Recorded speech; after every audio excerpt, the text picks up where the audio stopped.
Hi, everyone. Last time we talked about augmenting your lighting for a Zoom meeting or interview. This time I wanted to talk to you about sound. So right now I'm using the sound that comes with my MacBook Air. It's got built-in speakers and a built-in microphone, and likely whatever device you're using has built-in sound as well. And usually it's probably fine. I find that because I host a lot of virtual networking on Zoom, there's a whole lot of feedback when I use my computer audio if there are a lot of people on the call. When you're just being interviewed by one person, you're probably not going to notice that. Although some of the Zoom interviewing has been, a panel of people, and when more than two people get on, sometimes there is a little bit of feedback. There could be some issue with sound. So you really should investigate what is the best sound for you. I don't know how strong your internet is where you live or anything like that. So again, this is the sort of thing that you want to look into ahead of time. I found that my second choice is always my AirPods. So any wireless headphones or even wired headphones will be another source of sound. You go down to the bottom left where it either says microphone or mute for you, and there's an arrow to the right side of that, and you can just select another sound. So I'm going to put these in, and we're going to wait a second while we switch over, and then you can hear if there's any difference in the sound for you.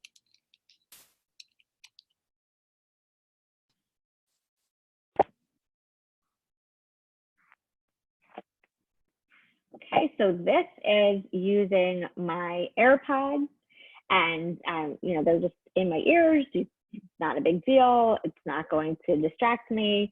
Usually this is a pretty good way of combating any feedback that I'm getting when I use the computer audio.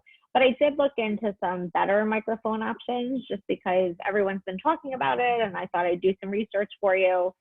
So I did look into the blue Snowball Mic. It's on a little teeny tiny stand, and it plugs right into your computer.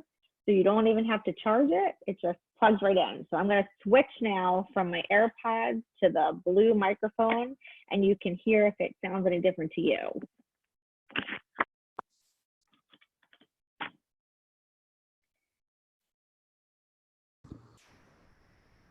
Okay, so now we're using the blue Snowball for sound. And as I said, you don't have to charge it ahead of time. You can always switch to it whenever you want, but you should understand that both your wireless headphones or any external microphone has to be paired to your device already for it to be a choice. You don't want to have to be downloading anything or figuring out the settings on your computer midway through your interview. That's not the right time to be doing this. So my best advice would be to just practice a little ahead of time. The last choice that I had invested in is a lavalier style microphone. So it's a little tiny microphone that clips on, kind of like newscasters use. I thought that seemed like, oh, I can't knock it over. That sounds great. I was actually unable to get it put together and working for sound. So I don't know if it's particularly hard or I'm just not handy at all. I found it very easy to pair AirPods. I found it really easy to put together the blue Snowball and get it paired to my computer. I did not find it very easy to put together this lavalier and get the sound to work on it. So you may want to think about that and choose accordingly.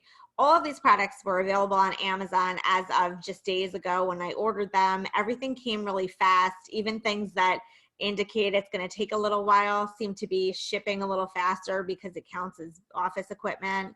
And I will put all of the actual products in the comments in case you want to get the exact thing that I had. Nothing was very expensive. And as I said, the thing you want to do is practice ahead of time. So a friend, a family member, somebody who owes you a favor, just have them do a mock Zoom conference with you and try all the different kinds of sound options you have and ask them which the best one is.